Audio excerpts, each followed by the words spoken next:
nyine yari yahinduye business model sibyo gusa nibyo nakubwiye n'ubushize nawe kubwiye nti that's not a profession aho ngaho ko bari ukwitendeka ku muntu still of ahubwo nimba hari ikibazo bagomba kugikemura aho kugira ngo ushore umuntu mubwire ngo cyangwa atekereze yuko ngo uriya mukobwa ngo najya kuri internet ngo aba diaspora baramufasha manu uko nguko nibyo tubwira abantu batangiye business bakareka ubuntu bwabo bw'abanyamafuti kora business ifatika ugacuruza service ya nyayo abantu bakagufasha kubera yuko ari abakiriya bawe Ndimbati ntiyari kubona nyine miliyoni 2 sinari kubwiriga kuba uri umugabo ukabasha gutunga urugo ukaba urumva abantu banabyumve Sabeso mu Malayika nta nubwo akora content za YouTube kubera ko akunze abantu ibyo ndabivuze ntacyo ahubwo akora content kubera ko ashaka iki nawe ashaka kuba ashaka amarongo sibyo so rero nimba asanzwe atari mu Malayika ubundi se hari umuzi uko yabagaho mbere YouTube tara mwese ntimumuzi kuri YouTube sibyo abenshi si mumuzi kuri YouTube Abanyarwanda n'umunyamakuru asanzwe acuruza amakuru sibyo kandi no kugaruka kugusaba ku nyungu y'amakuru yagutangarije ubundi rega ni commission y'abahubwo yakabaye anayibona ibyo niko binasanzwe yakabaye gukorera ntuza niyo bagufasha akabonaho commission akavuga ati 20% yayo uzabona nayanjye ahubwo ajya bikoresha avuga ati niko bigomba kugenda bibe contract iyi credibility yawe irakenewe ni ikintu kiba gikenewe yabatakaje credibility icyo kintu kiramutse ari cyo sibyo tureke credibility biramugiraho iyihe ngaruka muri rubanza muri rubanza se kubera ko nta kintu kiretse habonetse ibimenyetso Ndimbati aramutse atsinze ibintu Ndimbati yavuze Ndimbati aramutse atsinze Ndimbati aramutse atsinze ibya Fridaus sibyo niho yabonera afite ibimenyetso nibwo yaregasa mu gihe Ndimbati akirimo Sabin arakomeza yikorere nta kibazo urumva nta kimenyetso cyaba gihari sibyo ahubwo ikimenyetso cyo ni cyabura muri MTN ndakeka amajwi baba yafite uza agaciro bihagara kugira abayaguhe ko arabe aramutse aje akavuga ati abana n'abanje aramutse aje akavuga ati abana n'abanje bagasanga yateye inda umukobwa utujuje imyaka nayo yahita afunga wowe ntiyagaragara Bora ntiyagaragara Bora ni igihugu Ndimbati wazanye Bora ashobora kuba ari igihugu ubwo se uri Paul waba utarahunga igihugu uri Paul waba ukiri mu Rwanda ubwo se waba uri mu biki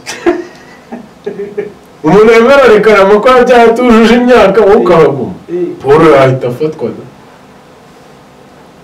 ahubwo Paul bajye kumushaka Niba ijya kumushaka hakiri kare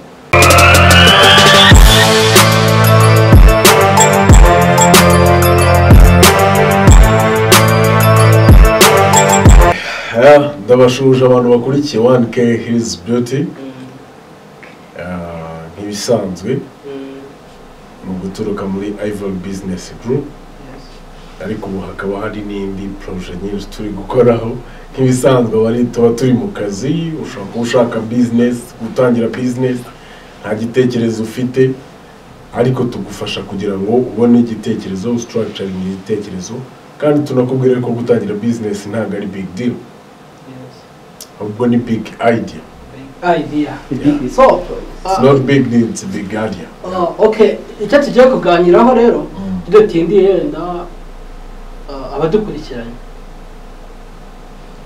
ni ku rubanza rwa Ndimbati abantu babona yuko hari ikintu bitewe n'ibintu bitangazaho ngira ngo wararurebye warakurikiranye waranasomye narebye igice nari ndi kwihuta ariko numvaga n'amakuru abantu babivugaho I have some information yitabye urukiko bavuze yuko hari impamvu zigomba gutuma afungwa akomeza kuba mu maboko y'ubutabera kubera hari ibimenyetso, hari abatangabuhamya, hari uburyo icyaha cyakozwe. Biriya bintu wowe wabifashe ute? Ese urabona ko Ndimbati ari umuntu wagakwiye kuba ari mu maboko y'ubutabera? already kubera yuko kubamo ku bundi iyo umuntu anakekwa aba agomba kuba ari mu maboko y'ubutabera kugira ngo ataza kubangamira iperereza. Cyo agomba kuba arimo, nimba hari gushakishwa ibimenyetso, agomba kuba arimo kugira ngo ataza kubangamira iperereza. Icyo ni kimwe. Icya kabiri, warumaje ko agomba kuba arimo agomba kuba arimo kugira atazabangamira iperereza. Igihe urukiko rutaranzura yuko agomba kujya hanze. Hari ifoto yagaragaye, sinzi niba wayibonye, irimo Papa Sava, Jihad, Mama Sava, bariya bose bakenera muri ya filime ya Papa Sava. Ubona ko bifashe nk'abantu bumiwe. Ndimbati aho ntago ibyo bikomeje kuba bibi. Bari mu rukiko so? Ni ku rukiko bari hanze bategereje ko bimeze.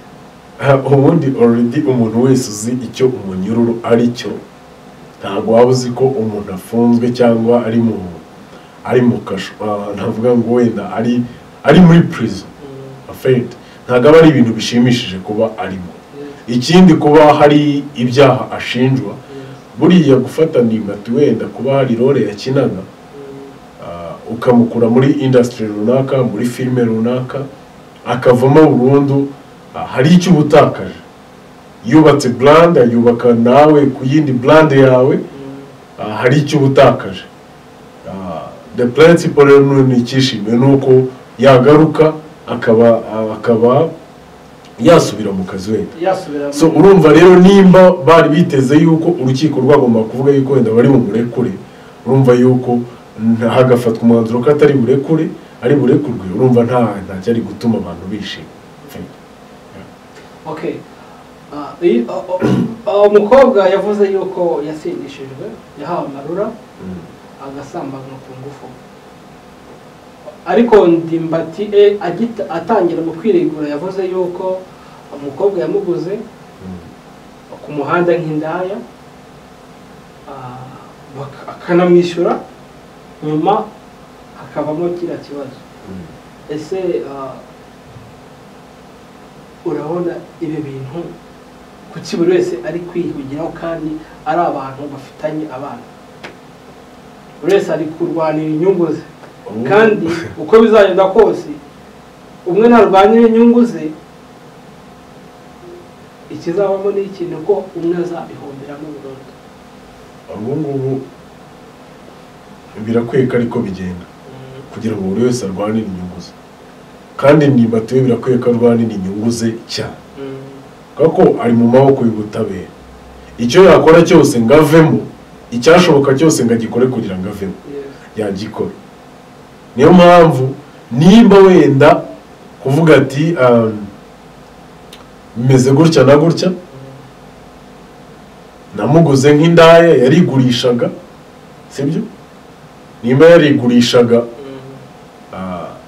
bigasanga ko n'imyaka atayujuje, ntabwo byafatwa nkaho Ndimbati yamufashe ku ngufu. Ibyo byaha amahirwe Ndimbati yo gusohokamo, kandi biramutse bigaragaje ko rizatari abana biwe, kandi cyane ko atanabanga atanabihakana, we yagumya kubarira nka se wabo, sibyo? Nacyo cya savinga cyangwa cyatabara abana be igihe yaba asohotse. So ntekereza yuko icyo Ndimbati yakora cyose kugira ngo asohoke nicyo cyaba ari kinyenzi, kubera ko yaba atabaye abana. Koko bibaye ari byakaba yaramuguze nk'indaya, nabwo akeneye ibimenyetso. Akeneye ibimenyetso kuri ya mukobwa yari asanzwe ari indaya. Ikimenyetso cyo kubura indaya cyo kiragoranye. Yenda hari umutangabuhamya bita Mashadiya, sibyo ko n'abantu bunganira Ndimbati bavuze yuko batamwemera abamwunganira batatu hariho bita Metre Irene ni mubi cyane ni mubi cyane ariya yararenze ariko nashakaga nanjye kera najyaga ntekereza kuba umunyamategeko okay Mama Shadi bavuze yuko Mama Shadi yatanze ubuhamya avuga ko ku itariki 24 azishyira kuri 25 Fridaus sibyo ko Fridaus niryo zina bavuze ko atari irye ahubwo afite izina rimwe yavuze yuko ataraye ntabwo tubizi nyine niyo myirondoro nayo yateje ikibazo Ndimbati avuga ati ngewe ndikuburana n'umwuka ndikuburana narebwa n'umuntu witwa Fridaus kandi nta muntu witwa Fridaus ubaho yavuze yuko ataraye mu rugo Ndimbati avuga yuko ingingo Ndimbati yazanye ugira ikintu bitubwiraho avuga yuko yahuye n'uriya mukobwa ku itariki 3 z'ukwa mbere 2020 okay ni 2020 ni 2019 reka ndebe neza Ndimbati yavuze yuko yahuye n'uriya mukobwa akamugura nk'indaya avuga n'itariki yavuze 3 zo kwa mbere ari nayo itariki ihura n'igihe 3 zo kwa 9 umugore ura Fridaus yabyariyeho ariko Fridaus we akavuga yuko bahuye 25 zishyira ku 26 none se Ndimbati nibuka nimba yaributse igihe yaguriye indaya nimba yaributse igihe yaguriye indaya nimba ariyo yonyine yaguze ntabwo mbizi ariko ubwo yaba bifite muri gahunda rwose kujya zigura akamenya n'amatariki gusa igihe aho ngaho nicyo mubwira Berayo ntabwo uyu munsi ntabwo dushobora kumenya ukuri nk'uko twari tubivuze kuko buri wese agomba gushaka ingingo zimurengera niyo muntu uri hari inyuma akayijimije kandi ashobora gushaka ingingo zimurengera telefone ntabwo iramucagira ashobora gushaka ingingo zimurengera urumva nimba buri wese agomba gushaka ingingo zimurengera nirwo rwitwazo ruhari kuri Ndimbati njye nakubwiye ngo amahirwe ya Ndimbati nuko Fridaus nubwo yaba ari mukuri yabura ibimenyetso kandi iri joro rwatangiye gutezwa nawe ushobora gutuma bibura kandi wenda yari ari mukuru no kuvuga ngo ayo mazina ni ikibazo uyu munsi wa none reklame ko mburana n'umuntu ntazi icya kabiri amatariki y'amavuko adahuye ariko amatariki nayahe umukobwa ku ndangamuntu ye hariho tariki zo kwa mbere 2022 tariki ya mbere zo kwa mbere 2022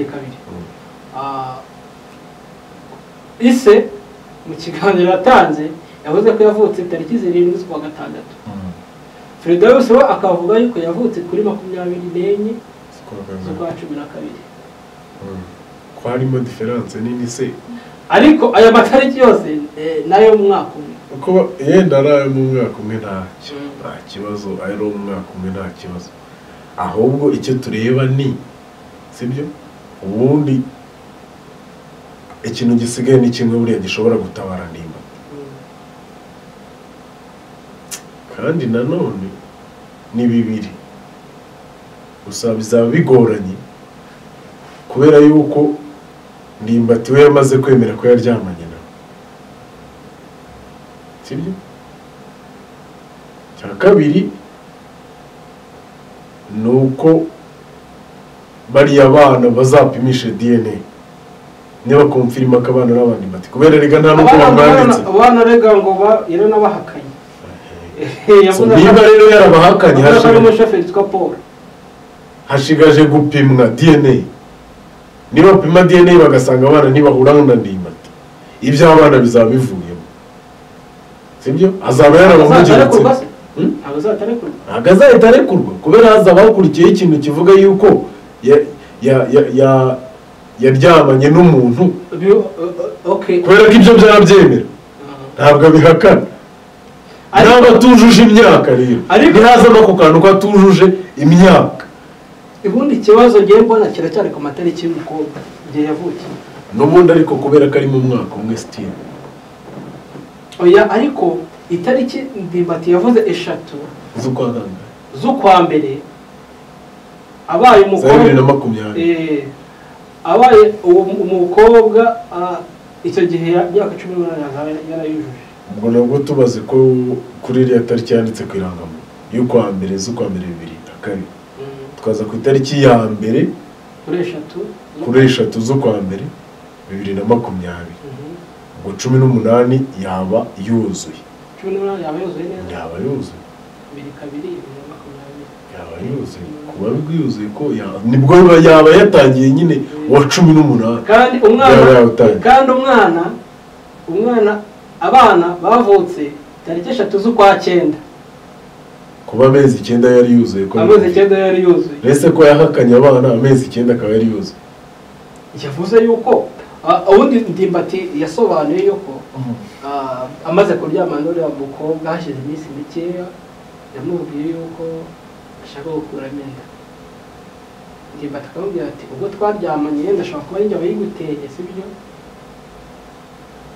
reka abantu babyara njye nzabafasha ariko abana mu by'ukuri Ndimbati avuga ko ari ab'undi mugabo ayo makuru sinzayakora ibyo bintu urabihuza ute urumva haracyarimo urujijo kandi rushobora gukora kuri Ndimbati gufasha abana bataraba igihe kingana n'imyaka yose kuva batwite sibyo kugeza kuri uyu munsi bakingana kuriya byabakiriye ariko harimo akandi kantu nanone simbizi nimba wenda byari mari ariko ikintu kijyanye n'ukuntu Ndimbati ikiganiro cye cyari kigiye kugurishwa cyangwa nubwo n'abantu bashutse Freedom turabigera ibyo ngibi kubera yuko bifitanye isano no kugira ngo ibyo byose bikemuke kuko biramutse kuko byarabaye byo Ndimbati afite uburenganzira bwo kuvuga yuko sibyo yagambaniwe kubera agafatiranwa wenda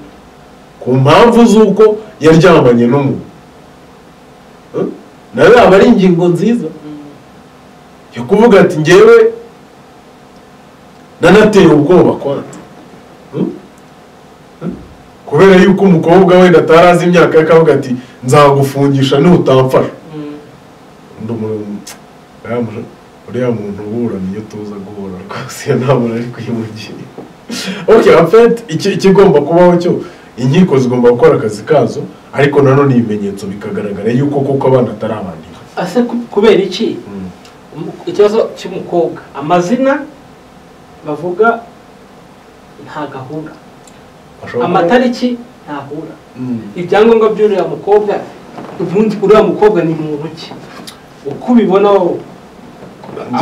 ateje ikibazo ushobora kumubona gutya rimwe na rimwe dukurikije ayo makuru ushobora kumufata nk'umutekamutwe ushaka kuwutekera Ndimbati sibyo kuko nimba amazina ahindaguye gutyo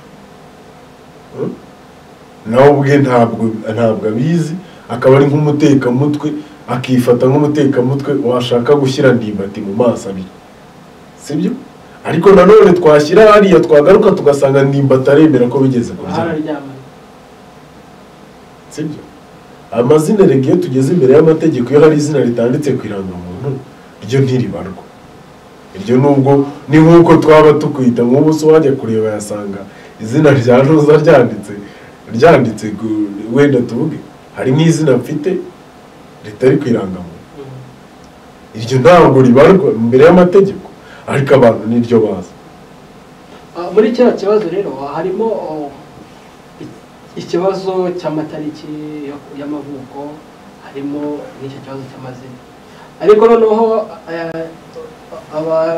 ababuranira uriya mukobwa ubushinjacyaha bwerekanye ifishi y'uriya mukobwa yuko yavutse muri 2002 n'amatariki ariko iyo fishi ababuranira Ndimbati berekana yuko iyo fishi ari ya 2019 version ya 2019 berekana yuko amatariki abantu bavutse nyuma y'uriya mukobwa kuri iyo liste muri icyo gitabo we abari inyuma kuvuga ngo wenda niba hari abavutse mu kwa gatanu we akaba yaravutse yenda mu kwa mbere we ari inyuma y'amazina y'abavutse mu kwa gatanu sibyo noneho bagaragaza yuko ngo imyirondoro yuko ahantu yatangiwe ibyiciro by'ubudehe intara n'iki byose imidugudu berekana yuko ibyo bintu bitari byaza muri 2002 hari hakiri za komine n'iki icyo kintu ari cyo gishobora gufasha Ndimbati basanze iyo fishi berekanye cyangwa se icyo gitabo yenda kirangamimerere niko babyita byaba ari byo bakoze bishyashya stili nimba bitahindura umwaka umukobwa yavutsemo ntacyo byamufasha kubera yuko nimba koko bitahindura umwaka umukobwa yavutsemo ko tubaze dukoze calculation tukabona ari amatariki bimacinze bigahura na 18 sava ariko biramutse ubwo so biramutse bisatswe bigasanga wenda yavutse ahubwo muri 2003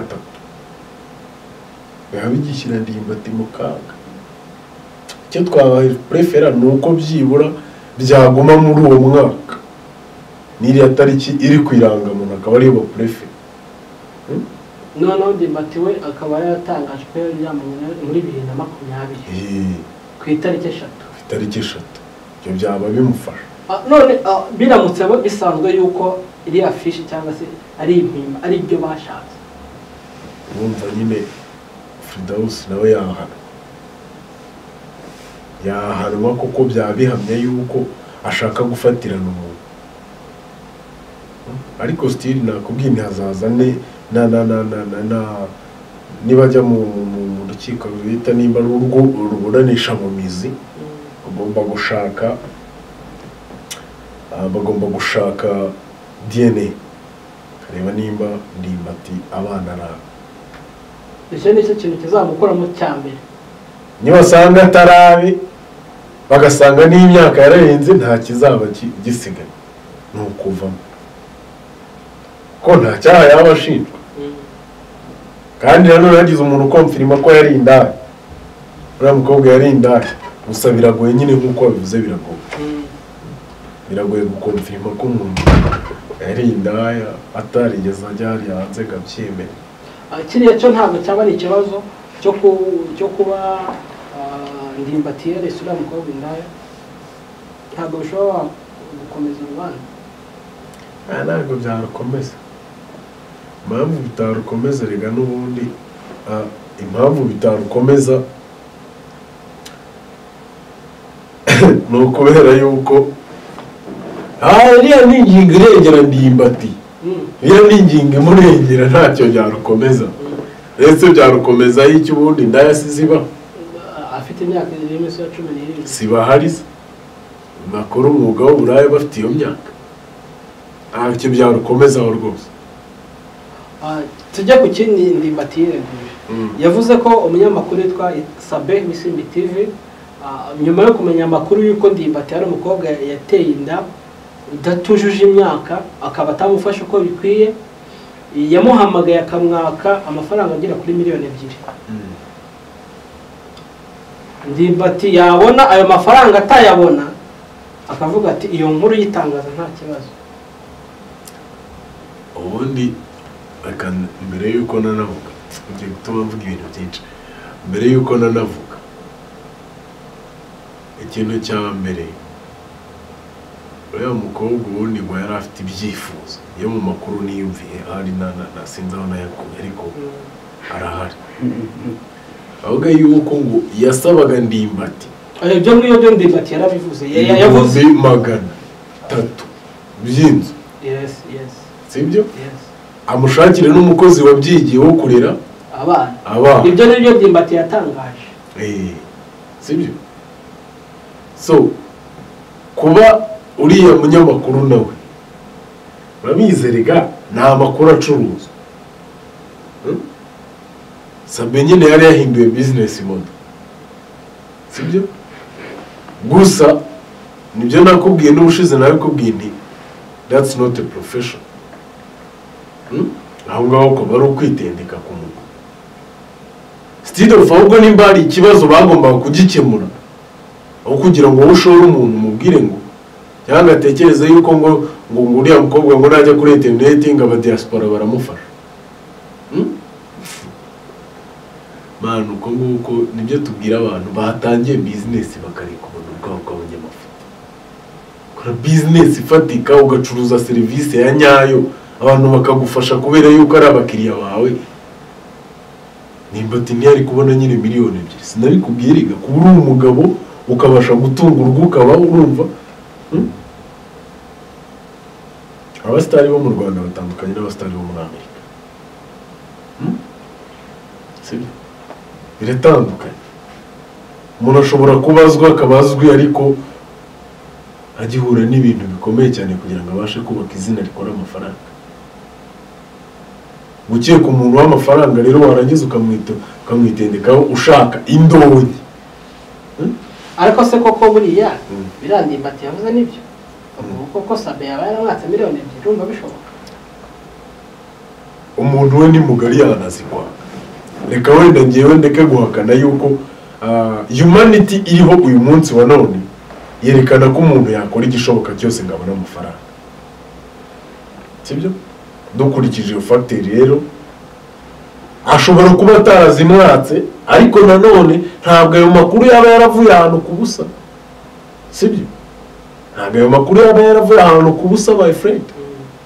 Bivuze ngo harisaga yabayemo hagati aho ngaho imeze nko kwaka nyine amafaranga. Abuze wavuze ngo ko zareshana eshanu zari zo mukobwa zari zo gufasha umukobwa ngo atangire business. Urumva umukobwa ashaka inzira 300 miliyoni 5 za business urera umwana wabyigiye urumva. Sabin nawe ashaka miliyoni 2. Icyo kintu Sabin kiramugiraho ingaruka. Iyo ngiyo tubyita gutakaza icyo bita muri business tubyita credibility. Gutakaza credibility. Ntabwo abantu baba bakikubona nk'umuntu ufite ubumuntu. Baba bakubona n'uwo wakwaka ikiganiro avuga ati ubushaka Rumagane wabivuze ati uragenda ukankuramo amakuru nkaguhereza ikiganiro kankirari ariko kubera ko wishakira amafaranga gusa. Ntabwo abantu bazaba bakwizera nk'umuntu ugiye gukora ikiganiro kugira ngo umuntu wenda experience umuntu atanze ibe yaba ari yo kwigisha ahubwo izaba ari yo gukora amafaranga gusa. And that's not a professionalism. Just we serve people. Natwe dukora business, we serve people. Mama mvuga ngo hagiyeho promotion muza umuntu abafashe nta n'ukiri bwishyura umuntu akagufasha. So the lion wenda nibi ngibi dukora ntekereza yuko turamutse dukuramo content zigisha kuki udakora content zitukana abandi ntibazikora. Kuki utazikora se nuko ukeneye yuko iyi credibility yawe irakenewe ni ikintu kiba gikenewe. Yaba atakaje credibility icyo kintu kiramutse aricyo. Sibyo? Tureke credibility biramugiraho iyihe ngaruka muri rubanza? Muri rubanza se kubera ko nta kintu keretse habonetse ibimenyetso. Ndimbati aramutse atsinze ibintu Ndimbati yavuze Ndimbati aramutse atsinze Ndimbati aramutse atsinze ibya House. Sibyo? Niho yabonera afite ibimenyetso nibwo yaregasa. Icyo kintu Ndimbati yabwira urukiko nta gaciro gifite. Urukiko ntabwo ruzamubaza ibimenyetso. Amurajije ibimenyetso nyine yavuga ko yateye ubwoba. We yabagiye kurega umuntu ko yamuteye ubwoba ariko afite iki ibimenyetso. None bivuze yuko mu gihe Ndimbati akirimo Sabin arakomeza yikorere nta kibazo. Urumva nta kimenyetso cyaba gihari sibyo? Ariko ikimenyetso cyo ni cyabura muri MTN ndakeka amajwi baba yafite. Uza agaciro bihagara kugira abayaguhe. Urukiko iyo bisabye. Ntabwo ariko hari amagarama yishyirwa kandi yishyirwa n'uwo bishaka kugira ngo bimurengere. Ikimenyetso cyaboneka ariko uyu munsi ntacyo byaba biri buhindure kubera ko urubanza Ndimbati arimo kuburana arimo araruburana na House mu byaha ariko bireba biratandukanye. Arimo araburana ibyaregwa gusamba gusindisha akanasambanya umukobwa utujuje imyaka akamutera icyo ni cyo ariko ubuse akanga no kwita ku bana ibyo ni byo ariko Ndimbati aka kanya uburyo yireguye uburyo yabibonye biramuhaye ahe mahirwe uburyo yireguye ari ukuvuga ati kwemera icyaha akemera abana kuko ikigaragara ko abana ntabwo yabimuriye kwemera icyaha ikimwemeza abana cyo kizaza n'imbarawe byo kubi nubwo atabyemera icyabimwemeza cyakunda keretse wenda nimba afite hari amakuru afite katarabi nta mpamvu yo kubemera hari amakuru afite katarabi nta mpamvu yo kubemera icyo ni icya mbere icya kabiri kuvuga yuko yafashe uriya mukobwa ku ngufu biramuha amahirwe yuko nawe haramutse habonetse ibimenyetso ko n'ubundi yari asanzwe ari indaya byamuha amahirwe yuko wenda hasigara icyo mwana ariko nabwo akavuga yuko yabeshywe kugura indaya byo ni ibisanzwe abantu bajya kuzigura nubwo nabyo atari umuco mwiza ariko bajya kuzigura gusa ubu ntabwo uhanwa n'amategeko y'u Rwanda umuco nimba ikintu kidahanwa n'amategeko y'u Rwanda kubera guza indaya byamuha amahirwe yuko rwose yaba uko yireguye urabona yuko bitanga amahirwe yuko yavamo birimo biramukorera icyo bita biramukorera attachment ku kuba yarafashe umuntu ku ngufu noneho Firidawusi we muri runo rubanza uruhande rw'ano ruhagaze rute urwo rwanire mu mazi abira kubera yuko gutangira kunyuranya amazina n'igihe n'imyaka bishobora kumwimisha amahirwe yo kumenyekana nawe ntazi igihe yavukiye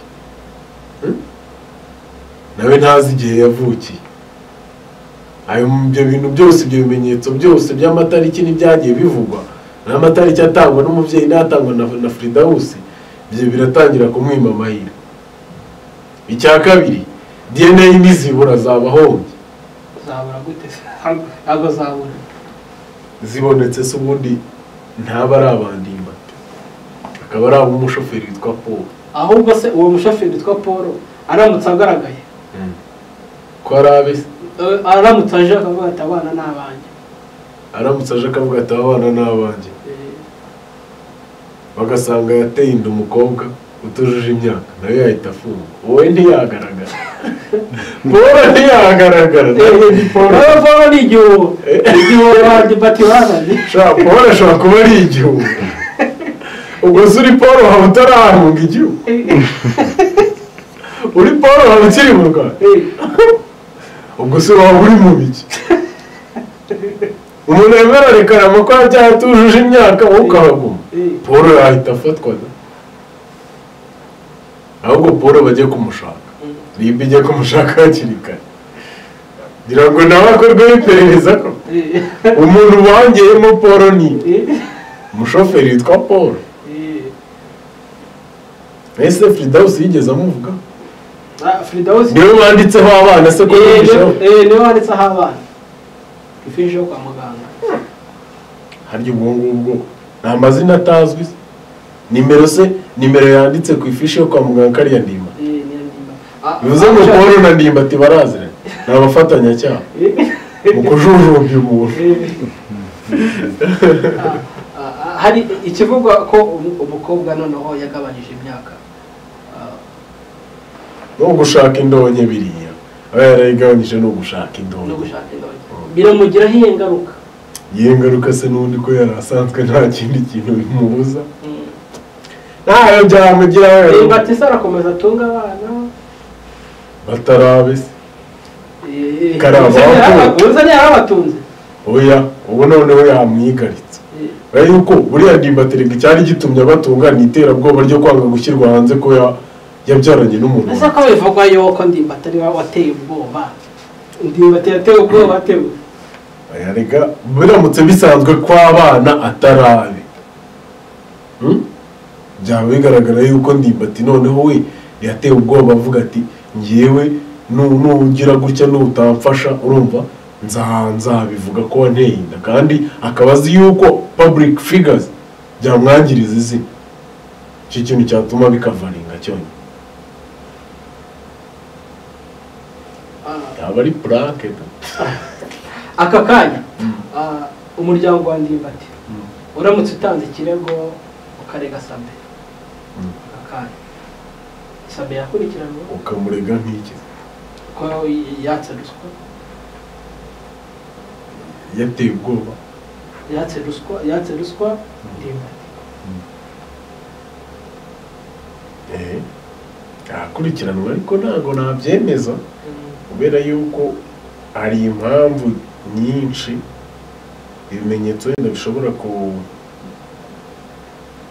kugaragara. Ubundi icyaba kigoranye ni igihe Ndimbati ari we washatse guha ruswa Sabin wenda ngo amakuru atajya hanze, niho haba harimo ikibazo, kubera ko yaba ari umunyacyaha udashaka ko icyaha cye kimenyekana. Kwaka ruswa nabyo ni icyaha. Ahubwo buriya Sabin nawe yahanirwa ko yashakaga guhishira icyaha, ariko igihe kimugaragaye ko kitakiri icyaha Ndimbati yakoze, ese ubwo kuri Sabin urumva cyaba ari icyaha?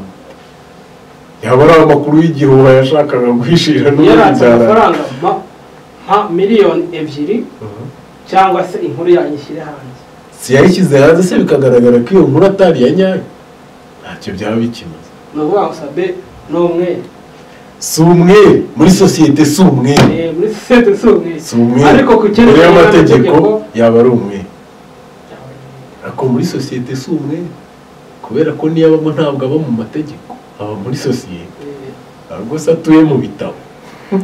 Sabin ntabwo ari ntabwo ari ingingo y'itegeko runaka, ni umuntu usanzwe.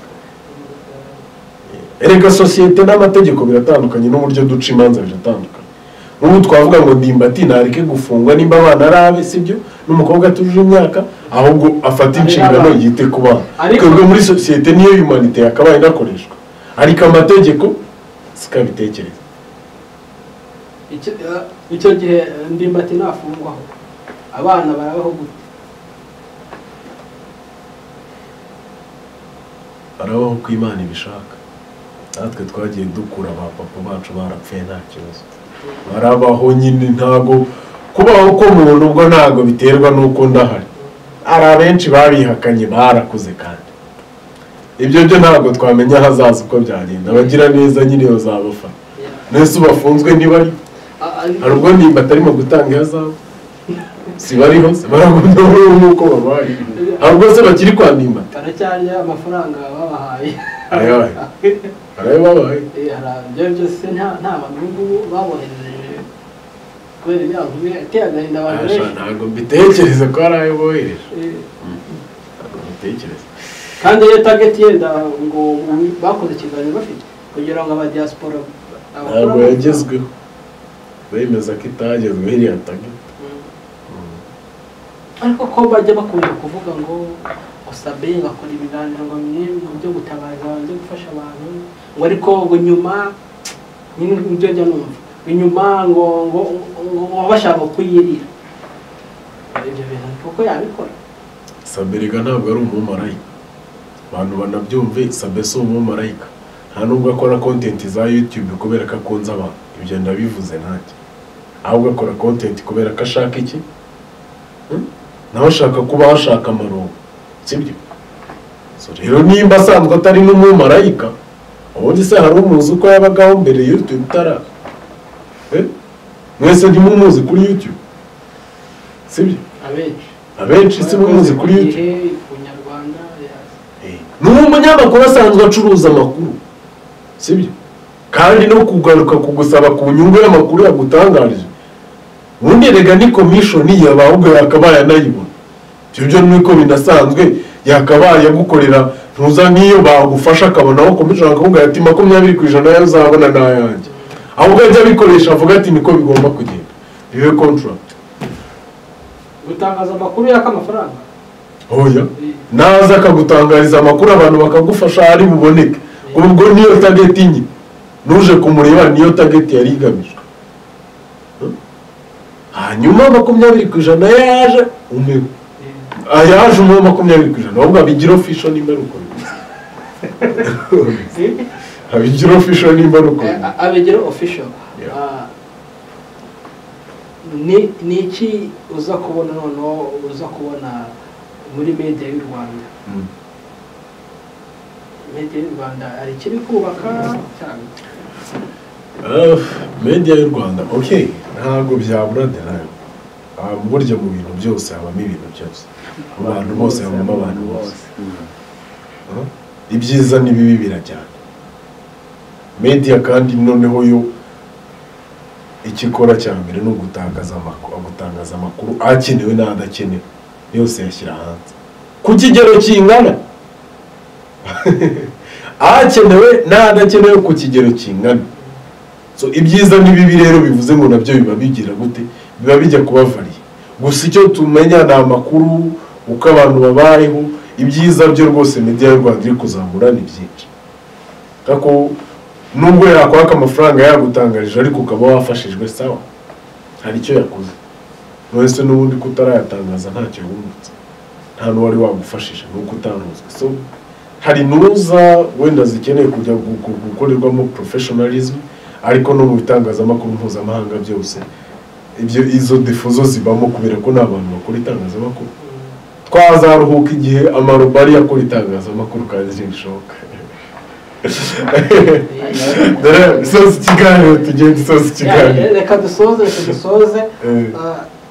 ubu ngubu urabona Ndimbati hari ibiganiro byagiye bigaragara yuko hari abantu bagiye afasha muri sosiyete aba muri covid hari ukuntu yagiye akora ubuvugizi abantu ari professionalism ye arimo yari film industry hari ubutumwa atanga hari abasetsa hari abaruhura hari n'abarakaza hari n'abarakaza urabona ari iki nafungwa y'inde sosiyete iza gutakaza irabitakaje uwayisetsaga ko nicyo cya mbere kubera ko yakundaga yasetsaga muri entertainment baraba bahunje mu celebrity ikindi wenda hari nimbari nabo yafashaga n'umuryango urabuhombya fete mugabo bari inkingi y'urugo mugabo bafite icyo akora mu muryango cyane muri bisanzwe sosiyete abo yafashaga urumva n'abantu baba niba bahaga bamukeneye urumva hari icyo biri buhungabanye hari byinshi ntekereza ko atanafunzwe ari byo byafasha kuko n'abo bana n'imbaraga bagombaga kwitabwaho education yabo uyu munsi izakorwa gute nta miryango turabona ihagije ifasha abantu wenda bateye inda bakiri batoya ku buryo yakwita kuri abo bana ntabwo turayibona ihagije so ni byinshi byaza guteza Sabe abakinnyi ba filime bazongera kumuha ibiganiro cyangwa se abakinnyi ba filime ubu ngubu abantu batanga ibiganiro bazongera babitange nk'uko babitangaga ntabwo twese tuba tubyumva kimwe hari n'abashobora kuzabimuha batarabimuhaga kubera yuko babonye ko ashyira ku karubanda hari abashobora kubimuha hari n'abatabimuha hari n'abazunguka hari n'abazahoma niko business mera variation. Okay, dusoza buriya Sabin nabwo agiye kubona koko nimba hari abantu bamukuru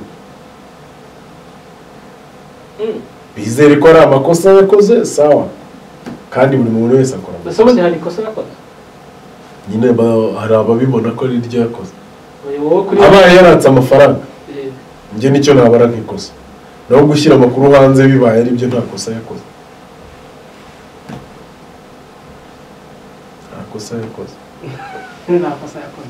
Okay. Naho wenda abaye yaratse amafaranga nibyo nakubwiye nuko yaba ameze nyine nta nubwo yaba bibona nk'ikosa nitwe tubona ko ibintu ari amakosa ariko we yaba atabibona nk'umucuruzi.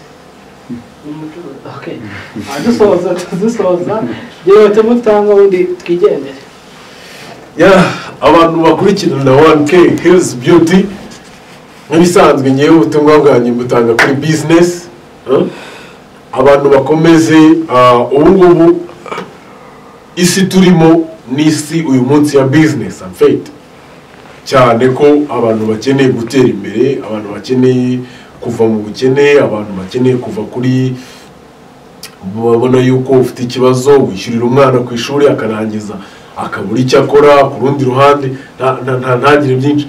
Ubutumwa natanga nuko nshishikarize buri muntu wese kutugana kugira ngo tubashe kumufasha, tubashe gufasha umuntu kumwereka ni gute watangira business, ni gute wakora business ushingiye ku bumenyi ufite, umwana wawe ni gute yabyaza umusaruro ubumenyi afite, ese impano afite yagiza umusaruro gute. Mutubaze tubagira inama, dutanga ubujyanama, nibwo butumwa natanga. Ikindi abantu bose mukomeze mukora ibintu byanyu professional, kari ikintu wagezeho ugisigasire, ejo utazatakaza cya kindi wigeze kunguka kandi bitari ngombwa. Icyo ufite ugisigasire, ugifate neza. Professionalism ufite, akazi ukora ukiteho, business yawe uyiteho, umuryango ufite uwiteho, kubera ko nibwo butunzi bwonyine ufite. Iyo urebye nabi hari aba bashaka kubikwambura. Akenshi na kenshi ingeze kuvuga kandi ndavuga ngo isi yuzuye imitego, icyo twe tuba dukora ni ugutegura ya mitego. Natwe ubwacu ntitukibera imitego cyangwa ngo twiremere indi mitego, kubera ko abantu badutega ibihagije. So turwanira gutegura imitego kandi duhindura isi nziza. Thank you the lion. Thank you so much Mr. Steven. Mbwira n'abari badukurikiranye mukomeze kudukurikira, mukorera subscribe, comment, like and share kugira mukomeze mubone ibiganiro byiza hano kuri 1K Hills Beauty. Nizera yuko mugire n'ibitekerezo mutanga muri biganiro tuba twakoze, mukore n'ama like, mudufashe mukore share. Natwe tugerageza kubakorera ibyiza, ndetse n'abantu muba mukeneye ko tubatumirira impande n'impande, mujye mushyira muri comment bati dukeneye umuntu, cyangwa se Steven dushaka ko zagaruka ryari. Yenda hari ibitekerezo akungura muri society, ibiganiro birambuye kuri business, hari aho bazajya babisanga, aho tuzahashyiraho, tuzarinkinga hasi. Basaba gukomeza kugubwa neza, abababaye bihangane, ndetse n'abishimye bakomeze bishime. Weekend igiye kwegereza, mumwe mu rugero bajye hariya mu rugero ku Giswahili. Ciao, ndabakunda, Imana ibarinde.